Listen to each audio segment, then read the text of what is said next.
இப்போ விஜய் சார் வந்து இந்த கேஸ் வந்துட்டு இலவசமா 6 சிலிண்டர் வந்து இலவசமா தருவோம் அப்படின்றத வந்து சொல்லியிருந்தாரு. சீமான் அவர்கள் என்ன பேசியிருக்காரு அப்படின்னு பாத்தீங்கன்னா, அவரோட ஒரு பெர்ஸ்பெக்டிவா சொல்லியிருக்காரு.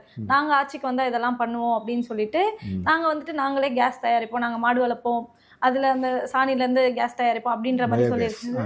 பயோகேஸ் தயாரிச்சு கொடுப்போம், எல்லாருக்கும் விநியோகம் பண்ணுவோம், ஆனா இலவசமா கொடுக்க மாட்டோம், இலவசமா கொடுக்கறதுக்கு நான் இது பண்ணல, உங்கள்கிட்ட காசு வாங்கி உங்களுக்கே நாங்க அதை திருப்பி பண்றோம் அப்படின்ற மாதிரி சொல்லியிருக்காரு. இப்போ சீமான் அவர்களே வந்துட்டு இப்படி தளபதியை வந்துட்டு ஒரு இன்டைரக்டா கலாய்க்கிற மாதிரி இல்லையா இது? இலவசம் இலவசம் நீங்களே சொல்லாம. அவர் எப்ப தரேன்னு சொன்னாருமா? அவர் ஆட்சிக்கு வந்தா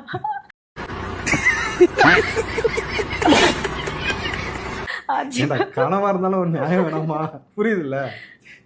நீ ஆட்சிக்கு வந்தான் இருக்கட்டும், முதல்ல ஒரு கவுன்சிலராக இல்ல எம்எல்ஏவாக 15 வருடம் உங்களை எங்கேயுமே வராம வச்சிருக்கும் பொழுது அப்போ நீ தைரியமா என்ன வேணாலும் சொல்லலாம். ஏன்னா நீ வரப்போறது இல்லைன்னு உனக்கும் தெரியும், ஊருக்கும் தெரியும். கரெக்டுங்களா? இப்போ என்டர்டைன்மெண்ட் ஸ்டஃபா தான் அண்ணனை பார்க்க ஆரம்பிச்சிட்டாங்க.